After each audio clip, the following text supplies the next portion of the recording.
Hi guys, it's Steffi from the Novelty Corner and welcome back to my channel and welcome to another Books Beside My Bed video where I wrap up the books that I have been reading this week. This is part of my Strikebackvideoathon 30 days of videos, so I will leave a link to all that information down below so you can check out what the Strikebackvideoathon is, and stay tuned to the end where I'm going to be shouting out a fellow booktuber. This is my reading wrap up for the week of the 28th of January to the 3rd of Feb. And I read 4 books. I'm currently in the middle of one, which is Pretty Boy Must Die by Kimberly Reid, which is an e-arc that I received from NetGalley.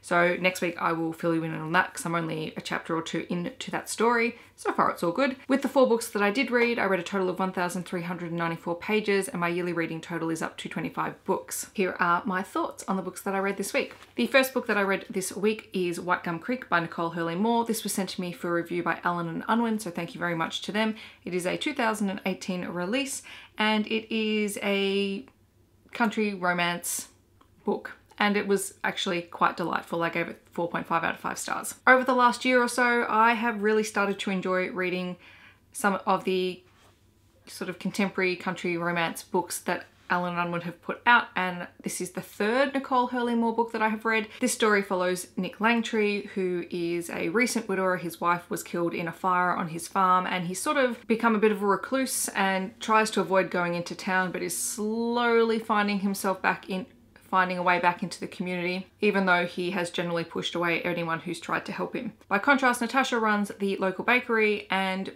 every time Nick comes into town, she tries to engage him in conversation just to try and draw him back into the world, and slowly finds herself, falling for him. It's the story of their relationship, as well as this sort of ongoing mystery where Nick starts finding things that belong to his dead wife reappearing in the caravan where he currently lives. It's a great summer read. I really enjoyed it. I just thought it was light and easy to read, the perfect summer read.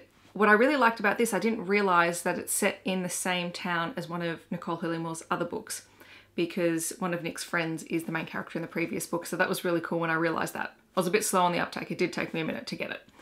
But yes, 4.5 out of 5 stars. If you like your light summery reads, definitely check this one out. The second book I read was A Shadow Bright and Burning by Jessica Cluess. This is the first book in this particular series, I believe. It's a young adult fantasy series published by Random House, I think in 2016, and I gave it 3 out of 5 stars. It's the story of Henrietta, who can burst into flames, and then one day her secret is revealed and she is taken into a school for sorcerers because it is believed that a female sorcerer will save the world, even though there have been no female practitioners of magic in a very long time. They've been outlawed. However, Henrietta is not quite what she seems and may not be the female sorcerer that they are all hoping for, and thus it puts her in a really precarious position. I didn't mind this story. I found it a bit slow, to be honest, and I just wish some of the extra stuff that was in there had been cut out because I don't think it was 100% necessary.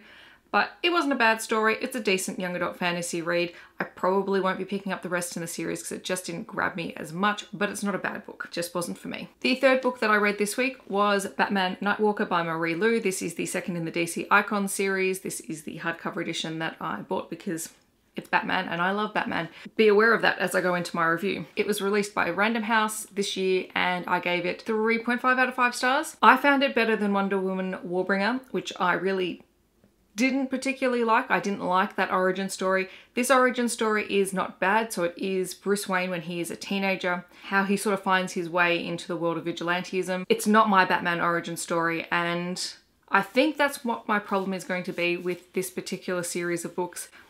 They're recreating origins for very well-known, very well-loved characters. And they're doing it for a younger audience, which is fine. But I think for anyone who has any history with the comic book material, I think it's going to be a little bit dicey whether or not you like it. I didn't mind this. I thought it was okay.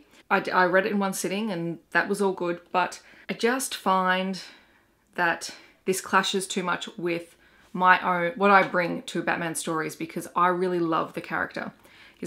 Batman is probably one of the characters that I love to armchair psych the most because I just think he's so interesting. I didn't get that level of interest with this particular Bruce Wayne. However, I did love his interactions with Alfred and Lucius, who I think are really interesting characters as well.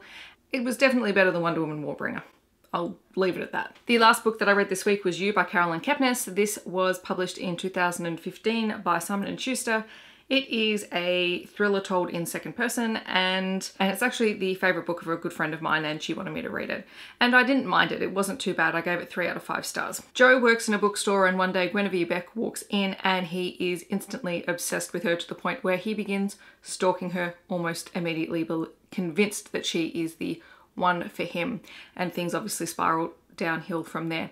This is a very well-loved book, and I think it's a little bit controversial as well. I found it a little bit slow. A bit like A Shadow Bright and Burning. I just wish the pace had been there a little bit. I think there were things that we lingered on too long, but it is a really interesting look at an obsessive mind. And obviously this is not representative of everyone who has an obsessive trait, but it was just interesting to look at these personalities because there are only a handful of characters in this who are real periphery characters, who are actually good characters.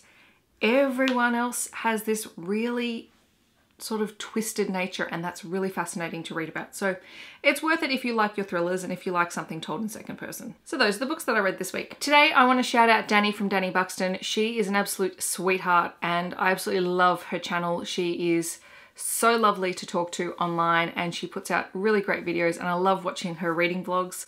So definitely head on over to check her out. I'll leave her links down below. In the comments, let me know what you have been reading this week. I hope that wherever you are in the world, you're having a wonderful day, and I'll catch you guys in my next video. Thanks so much for watching. Bye guys.